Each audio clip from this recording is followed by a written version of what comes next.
সামনেই মোহনবাগান ক্লাবের নির্বাচন, আর সেই নির্বাচনকে সামনে রেখে দুই পক্ষের নির্বাচনী প্রচার কিন্তু চলছে জোরকদমে।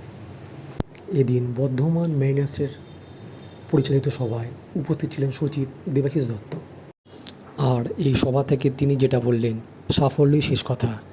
যে সাফল্য দিতে পারবে তাকেই সমর্থকরা বেছে নেবেন যোগ্য ব্যক্তি হিসেবে।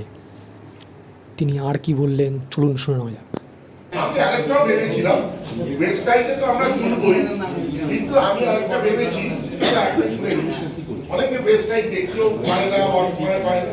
আমি আরেকটা ভেবেছি যে আমরা একটা মেম্বার্স ডিরেক্টরি বার করবো। মেম্বার্স ডিরেক্টরি বার করবো, সেই মেম্বার্স ডিরেক্টরি আমরাই ক্লাবই প্রত্যেক মেম্বারের বাড়ি বাড়ি বাই পোস্টে পাঠিয়ে দেবো। ডেফিনেটলি দেখুন, যে সাফল্যের জোয়ার চলছে সেই সাফল্যের জোয়ারে সবাই চায় সাফল্যের সাথেই থাকতে। মোহনবাগান সদস্যরা কেউ বোকা নয়, তারা জানে যে যোগ্য লোকের হাতে আছে বলেই এই সাফল্যের জোয়ার এসছে, এবং সেই জোয়ারকে কেউ কিন্তু বন্ধ করতে চাইবে না। তারা ঠিক যোগ্য লোককেই বেছে নেবে। কেউ কেউ জোর করে তাকে বসানো বা একে তাড়ানো বা ওকে রাখা এইরকম করলে হবে না। আর এটা কোনো ব্যক্তিগত আক্রমণ করার জায়গা নয়। আমি কাউকে এখানে ব্যক্তিগত আক্রমণ করছি না, আমি করাটা পছন্দও করি না।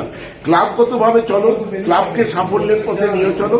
যারা সাফল্য দিতে পেরেছে, দিতে পারবে কামিং ফিউচার, সদস্যরা জানেন যোগ্য লোককেই সদস্যরা বেছে নেবে। এখানে দেখুন শুধু সদস্যরাই ছিলেন, এখানে কোনো সমর্থকদের নিয়ে বসে ভিড় করে কোনো মিটিং নেই।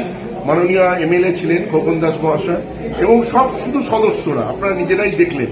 এবং এই সদস্যরা সঙ্গে একটা আলাপচারিতার মাধ্যমে তাদের বক্তব্য শোনা উচিত, এবং তারা সাফল্যকে সবাই মিলে অভিনন্দন জানালো। এটা একটা বড় প্রাপ্তি। ইলেকশন তারা ঠিক দেবে, আমাকে তাকে কিছু বলে শেখাতে হবে না যে আপনি একে ভোট দিন, তাকে ভোট দিন। তারা জানে কাকে ভোট দিতে হবে, কাকে যোগ্য আসনে বসাতে হবে।